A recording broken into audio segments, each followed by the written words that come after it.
متابعي قناة ماذا يحدث، السلام عليكم. في ظاهرة غريبة وغير مألوفة غزت أعداد هائلة من الصراصير ساحات محيطة بالحرم المكي.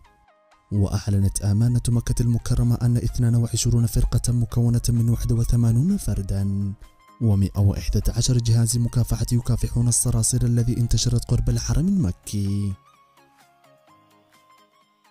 وتعد هذه الظاهرة من أغرب الظواهر التي حدثت بالحرم المكي على مد العصور. هذه الصراصير الآن في المدرسة بشكل عجيب، تجمع غير طبيعي، مش معقولة. يا الله صباح خير. هذا أول يوم دوام عن قرب. هذه أصلحنا وأصلح الملك لله.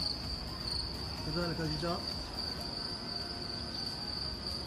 شيء لا يعقل. من وين جايين ذولي؟ هذا الصراصير من فين جاية؟ شوف الجدران، مش معقولة.